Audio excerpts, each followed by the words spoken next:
Perkenalkan, nama saya Anjali Graciela Alisa Febrianti Pandi, NIM 20030200667, Fakultas Ilmu Sosial dan Ilmu Politik, jurusan Ilmu Administrasi Bisnis. Tujuan saya membuat video ini guna untuk memenuhi nilai ujian akhir semester mata kuliah pengantar sosiologi. Yang pertama, apa itu sosiologi? Sosiologi adalah ilmu yang mempelajari hubungan dan pengaruh timbal balik antar gejala sosial dan antar gejala non-sosial. Adapun beberapa pengertian sosiologi menurut para ahli. Yang pertama, Piotr Sorokin. Menurutnya, sosiologi adalah ilmu yang mempelajari hubungan antar manusia dalam kelompok. Yang kedua, Rorschach dan Warren. Menurut mereka, sosiologi adalah ilmu yang mempelajari interaksi sosial dan hasilnya yaitu organisasi sosial. Yang ketiga, W.F. Ogburn dan M.F. Ninkoff. Menurut mereka, sosiologi adalah ilmu yang mempelajari struktur dan proses kemasyarakatan yang stabil. Berikutnya yang keempat, menurut J.A.A. Van Dorn dan C.J. Lammers. Menurut mereka, sosiologi adalah ilmu yang mempelajari struktur dan proses sosial, terutama perubahan sosial. Yang berikutnya, mengapa muncul sosiologi? Menurut Berger, pemikiran sosiologis berkembang di mana masyarakat menghadapi ancaman terhadap hal-hal yang dianggap sudah seharusnya atau threats to the taken for granted world. Contohnya, disintegrasi reformasi Martin Luther, munculnya kapitalisme akhir abad ke-15, revolusi industri abad ke-18, revolusi Prancis. Berikutnya, masyarakat dan kebudayaan. Pengertian masyarakat sendiri adalah sekelompok orang yang hidup bersama dan menghasilkan kebudayaan. Oleh karena itu, tidak ada masyarakat tanpa kebudayaan dan tidak ada kebudayaan tanpa masyarakat. Pengertian kebudayaan adalah kompleks yang mencakup pengetahuan, kepercayaan, kesenian, moral, hukum, adat istiadat, serta kemampuan-kemampuan dan kebiasaan-kebiasaan yang diperoleh manusia sebagai anggota masyarakat. Adapun beberapa pengertian kebudayaan menurut para ahli. Yang pertama, Melville J. Herkovich memandang kebudayaan sebagai sesuatu yang bersifat superorganik, artinya kebudayaan tetap eksis meskipun anggota masyarakat pendukungnya berganti-ganti atau lahir mati. Yang kedua, Selo Sumarjan dan Sulaiman Sumardi. Menurut mereka, kebudayaan sebagai hasil cipta, rasa, dan karsa manusia. Yang berikutnya, unsur-unsur kebudayaan. Unsur kebudayaan menurut Klukon dalam Universal Categories of Culture meliputi yang pertama, peralatan dan perlengkapan hidup manusia seperti pakaian, perumahan, peralatan rumah tangga, senjata, alat produksi, dan alat transportasi. Yang kedua, mata pencarian hidup dan sistem ekonomi seperti pertanian, peternakan, sistem produksi, distribusi, dan konsumsi. Yang ketiga, sistem kemasyarakatan seperti sistem kekerabatan, organisasi politik, sistem hukum, dan sistem perkawinan. Yang keempat, bahasa, meliputi lisan maupun tertulis. Yang kelima, sistem pengetahuan religi seperti sistem kepercayaan dan agama. Yang berikutnya, unsur normatif kebudayaan. Yang pertama, unsur penilaian atau volitional elements, yaitu baik, buruk, benar, salah, menyenangkan, tidak menyenangkan. Yang kedua, unsur perintah atau perspective elements, yaitu boleh, tidak boleh, perintah, larangan. Yang ketiga, unsur kepercayaan atau cognitive elements, yaitu selamatan, upacara, dan ritual. Yang berikutnya, kebudayaan sebagai sistem. Norma kebudayaan menyangkut aturan yang harus diikuti bersifat normatif. Kebudayaan menentukan cara bertindak, cara berpikir, dan cara merasa yang dikenal dan diikuti secara umum oleh para anggota masyarakat. Yang berikutnya, klasifikasi norma masyarakat. William Graham Sumner dalam bukunya Folkways mengklasifikasikan norma-norma masyarakat berdasarkan daya paksanya terhadap anggota masyarakat sebagai berikut. Yang pertama, kebiasaan atau folkways, yaitu cara yang lazim dan wajar serta dilakukan berulang-ulang dalam melakukan sesuatu oleh sekelompok orang. Contohnya, berjabat tangan dan cara makan. Yang kedua, tata kelakuan atau mores, yaitu gagasan yang kuat tentang salah dan benar yang menuntut tindakan tertentu dan melarang yang lain. Contohnya, tabu orang Bayumas tidak boleh berpergian pada hari Sabtu Pahing. Yang berikutnya, yang ketiga, lembaga sosial atau social institution, yaitu sistem hubungan sosial yang terorganisasi yang mewujudkan nilai-nilai dan tata cara umum tertentu untuk memenuhi kebutuhan masyarakat. Contohnya, lembaga keluarga, agama, pemerintahan, pendidikan, dan ekonomi. Yang keempat, hukum atau law, yaitu tata kelakuan yang terkodifikasi dan sanksinya jelas. Contohnya, KUHP, UU Kesehatan, UU Perlindungan Anak. Yang kelima, nilai atau value, yaitu gagasan tentang apakah pengalaman berarti atau tidak berarti. Contohnya, nilai tentang virginitas perempuan ideal. Berikutnya, kebudayaan dan kepribadian. Setiap masyarakat memberikan pengalaman tertentu yang tidak diberikan masyarakat lain kepada anggotanya, atau timbul kolaborasi kepribadian yang khas dari anggota masyarakat tersebut atau disebut modal personality, atau sebagian besar anggota masyarakat disebut kebudayaan modal. Misalnya, orang Jawa halus dan tidak suka terus terang, sementara orang Batak sebaliknya. Kebudayaan modal hanya berlaku pada masyarakat sederhana dengan kebudayaan yang solid. Berikutnya, sosialisasi. Socialization is process by which a child learns to be a participant member of society, menurut Peter L. Berger. Yang dipelajari melalui sosialisasi adalah peranan-peranan perilaku yang diharapkan dari seseorang yang memiliki status tertentu. Status adalah posisi seseorang dalam suatu kelompok dalam hubungannya dengan kelompok lain. Yang berikutnya, teori sosialisasi.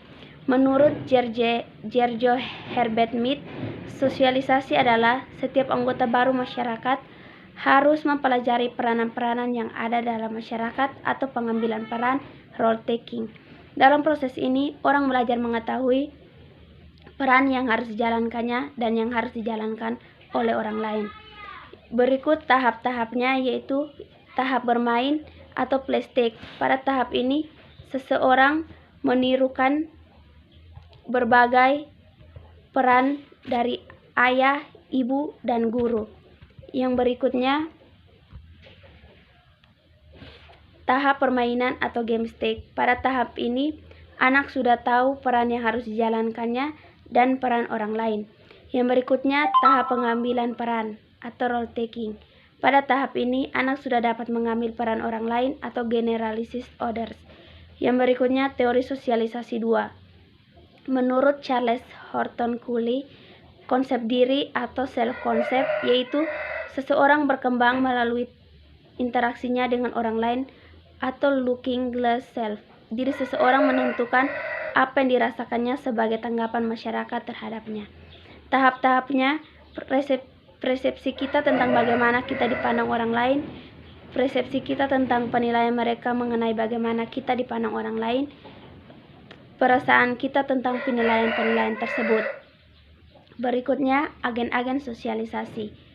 Fuller dan Jacobs mengidentifikasi agen-agen sosialisasi utama, yaitu yang pertama, keluarga nuklear maupun extended family merupakan agen sosialisasi pertama dan utama. Yang berikutnya, tahap teman bermain atau per group merupakan agen sosialisasi pada tahap permainan. Yang berikutnya, sekolah media massa, yaitu saat ini terutama televisi atau disebut sebagai the first God atau the first evil. Berikutnya, macam-macam sosialisasi. Berger dan Luckman memilah sosialisasi menjadi dua, yaitu sosialisasi primer atau primary socialization dan sosialisasi sekunder atau secondary socialization.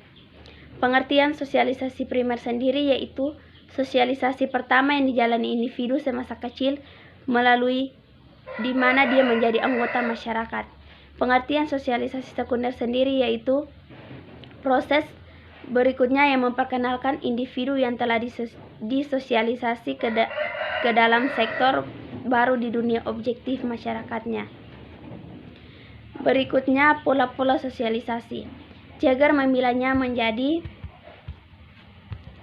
Yang pertama, repressive socialization, yaitu menekankan penggunaan Luqman terhadap kesalahan. Cirinya penekanan pada hukuman dan imbalan atau menuntut kepatuhan anak, komunikasi satu arah nonverbal dan berisi perintah, tekanannya pada keinginan orang tua, keluarga sebagai significant others. Yang berikutnya participatory socialization, yaitu penekanannya pada interaksi, komunikasi lisan, anak menjadi pusat sosialisasi, kebutuhan anak penting, keluarga sebagai generalisis others. Yang berikutnya interaksi sosial. Interaksi sosial merupakan hubungan sosial yang dinamis, menyangkut hubungan antar individu, antar kelompok, atau antara individu dengan kelompok. Interaksi sosial didasari oleh berbagai faktor meliputi imitasi atau peniruan, sugesti atau pandangan individu yang diterima orang lain, identifikasi atau kecenderungan dan keinginan seseorang untuk seperti orang lain. Yang berikutnya simpati atau ketertarikan seseorang pada pihak lain. Berikutnya syarat interaksi sosial, yaitu suatu interaksi sosial hanya mungkin terjadi apabila memenuhi dua syarat, yaitu yang pertama ada kontak sosial, terus yang kedua ada komunikasi. Berikutnya bentuk-bentuk interaksi sosial. Jilin memilahnya menjadi proses asosiatif yang terbagi menjadi akomodasi, amilasi, dan akulturasi. Proses disosiatif meliputi persaingannya dan pertikaian. Yang berikutnya, Kimba yang membedakannya menjadi yang pertama oposisi yang mencakup pasangan atau competition dan pertikaian atau konflik. Yang ketiga kerjasama atau cooperation yang menghasilkan akomodasi. Yang ketiga diferensiasi yang menghasilkan sistem pelapisan sosial. Yang berikutnya stratifikasi sosial.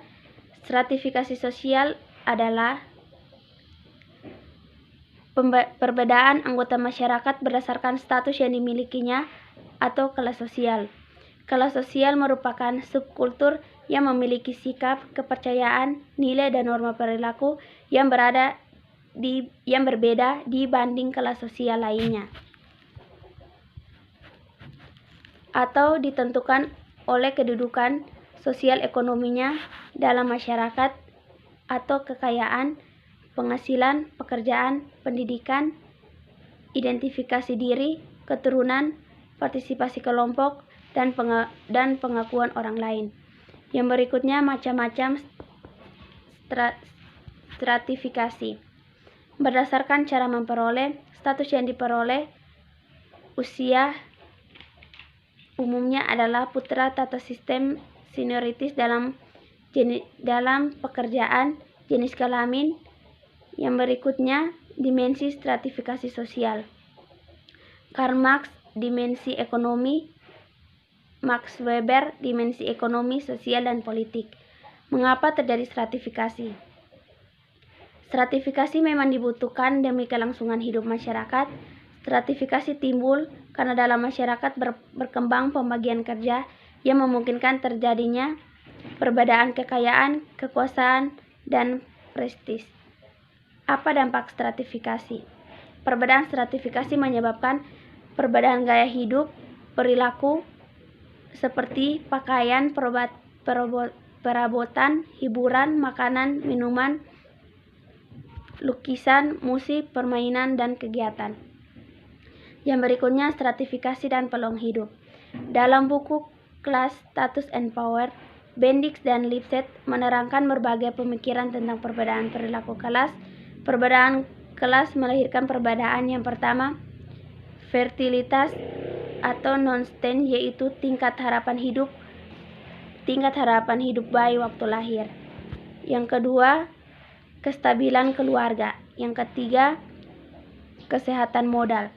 Yang keempat, perilaku seks. Yang kelima, kehidupan beragama. Yang keenam, mode. Yang kelima, sikap politik. Kelompok sosial menurut para ahli.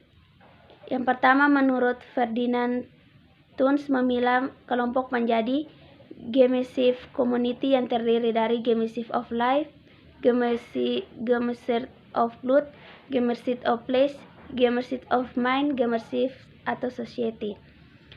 Charles Horton Cooley memperkenalkan konsep primary atau kelompok yang ditandai oleh pergaulan dan kerjasama tatap muka yang intim.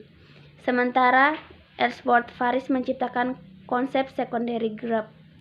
W.G. Summer menyatakan di kalangan anggota kelompok dalam in-group, we-group dijumpai persahabatan kerjasama, keteraturan, dan kedamaian. Robert K. Merton memperkenalkan konsep membership group dan reversing group. Yang berikutnya, syarat-syarat kelompok sosial. Yang pertama, anggota kelompok harus sadar bahwa dia merupakan sebagian dari kelompok yang bersangkutan. Yang kedua, dalam kelompok ada hubungan timbal balik antar anggota. Yang ketiga, ada kepentingan yang sama, tujuan yang sama, ideologi yang sama. Yang berikutnya, faktor-faktor yang menentukan kelompok sosial. Yang pertama, kesadaran akan jenis yang sama, contohnya Ikatan Perempuan Indonesia. Yang kedua, adanya hubungan sosial, contohnya Ikatan Pelajar dan Mahasiswa Bima. Yang berikutnya, orientasi pada tujuan yang sudah ditentukan, contohnya Parpol dan Ormas.